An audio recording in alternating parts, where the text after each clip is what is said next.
सध्याचं राजकारण आहे, युवा वर्गात काय वातावरण आहे सध्या धुळ्याच्या, बेरोजगारीचे अनेक प्रश्न आहेत, हिंदुत्वाच्या नावावर वेळोवेळी भाजप राजकारण करतं असा आरोप होतो नेहमी.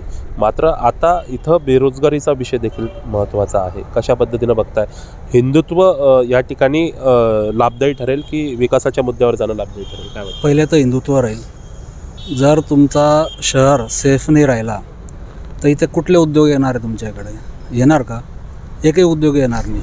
आणि दुसरी गोष्ट, युवकांना समजणारा आमदार आम्हाला पाहिजे, एकदम क्लिअर कट आहे. त्याच्यानंतर सर्व मान्यवर तुम्हाला बोललेच काय विषय आहे काय नाही धुवायचं. तर इथे 100% हिंदूंचं मतदान कसं बाहेर निघेल याच्यावर आम्ही काम करतो आहे.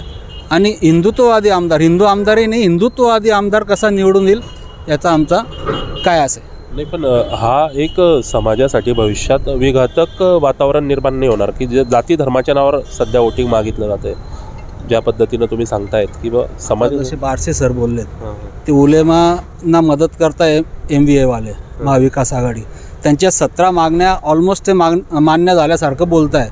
मग ते करत नाही का? ते ध्रुवीकरण करत नाही का? ते एक गठ्ठा मत मागत नाही का? मग हिंदूंनी एक गठ्ठा मत द्यायचं नाही का, असं तुमचं म्हणणं आहे का? म्हणजे विकास तर होणारच, विकास 100% होणार.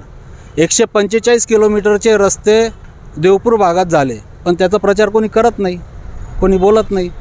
मध्ये 2 वर्ष 2.5 वर्ष हे तुमचे याच्यात गेले कोविडमध्ये. तर कोविडमध्ये कसं काय काम होईल? कोविडमध्ये काम होत होतं का? इथे जीव वाचवायच्या मागे लागले होते, कोणी कामगार यायचं नाही. तर अशा सर्व गोष्टी आहेत. त्यामुळे काही लोकांची महानगरपालिकेवर नाराजी आहे, पण ती नाराजी चुकीची असं मला वाटतं. आणि विकास होतो आहे आणि होणार.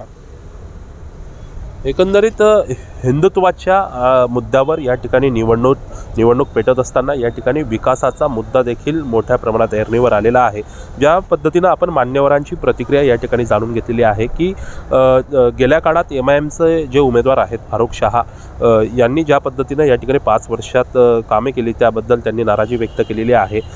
दुसरीकडे ज्या पद्धतीनं पत्रक काढली जातात, मुस्लिम मतांसाठी पत्रक काढली जातात आणि हिंदू वोटिंगच्या बाबतीत आम्ही यावेळेस सर्वाधिक जास्त लक्ष घालणार आहोत. सर्वात जास्त वोटिंग ही हिंदुत्वाची बाहेर पडली पाहिजे, यासाठी देखील आमचं नियोजन आहे. असे दावे प्रतिदावे ऐकत असताना या ठिकाणी या चर्चेला आपण या ठिकाणी पूर्णविराम देत आहोत. राजमुद्रासाठी कमलेश देवरे.